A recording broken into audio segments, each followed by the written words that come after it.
What if I told you that the king of the underworld was actually the most loyal, just, and misunderstood god of them all? While Zeus was cheating, Poseidon was raging, and mortals were trembling, Hades quietly upheld justice in the shadows.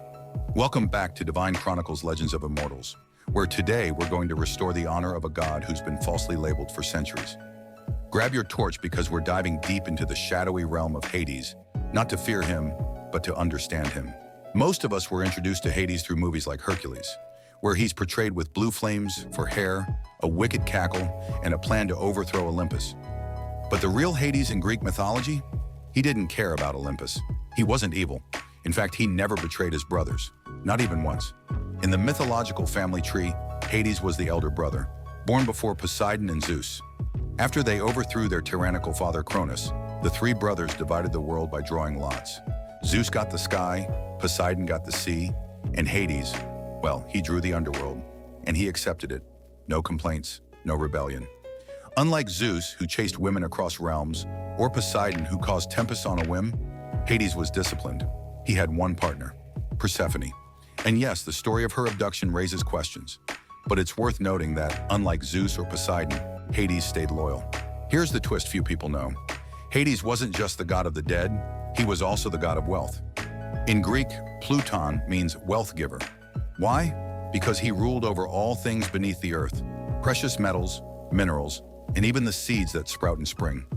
Ancient Greeks feared saying his name, believing it would attract bad luck, so they called him Pluton instead.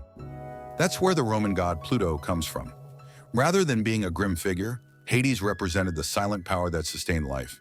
Every grain of wheat, every gold coin, they came from his domain. Imagine that.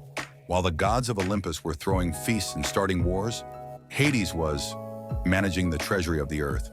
Let's bust another myth. Hades didn't torture souls.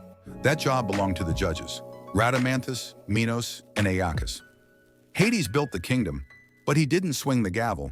In fact, he ran his realm like a strict but fair administrator. The underworld wasn't one big hell. It had sections: Elysium, a paradise for heroes and the just; Asphodel Meadows, where ordinary souls wandered; Tartarus, a prison for the wicked and divine enemies. Even the rivers that surrounded the realm had symbolic meanings: Styx, unbreakable oaths; Lethe, forgetfulness; Acheron, sorrow; Phlegethon, fire and torment; Cocytus, wailing and grief. Souls were guided by Hermes and ferried by Charon, who required a coin placed on the tongue or over the eyes of the dead. If not, the soul wandered forever. That tradition explains why the Greeks buried their dead with coins.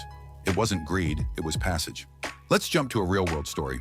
In 1994, a Turkish archaeologist uncovered what he believed to be the gate to Hades, literally.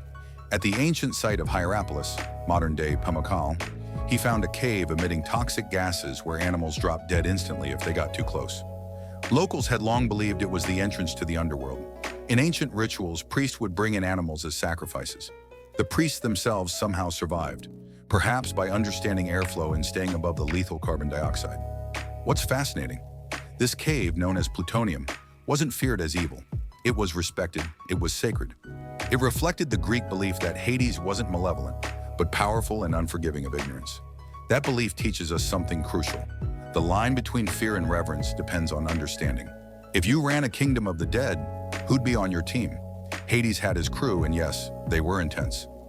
Thanatos, the peaceful god of death; Charis, spirits of violent deaths, present in battlefields; Hypnos, god of sleep, who even Zeus couldn't resist; Hecate, goddess of witchcraft, crossroads and shadows. Sounds like a horror film cast, right? But each of these figures served a purpose. Hecate, for example, wasn't a monster. She protected the vulnerable, especially women and the dying.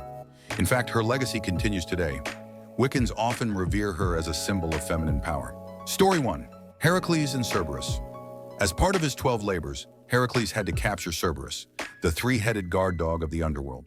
But there's a twist. Hades agreed on one condition: no weapons. Hercules succeeded, returned Cerberus unharmed, and gained the respect of Hades. Story 2. Orpheus and Eurydice.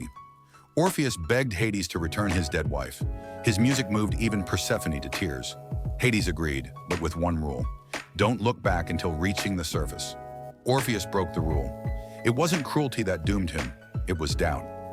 These stories don't show Hades as cruel. They show him as a god of order and rules, who rewards bravery and punishes weakness only when trust is broken. So what can we learn from Hades? Justice doesn't always wear white robes.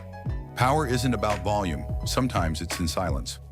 And loyalty, especially in myths filled with betrayal, is rare and worth celebrating. In an age where villains are often flashy and loud, Hades reminds us of the quiet strength found in keeping your word, honoring your duty, and staying loyal even in the darkest places.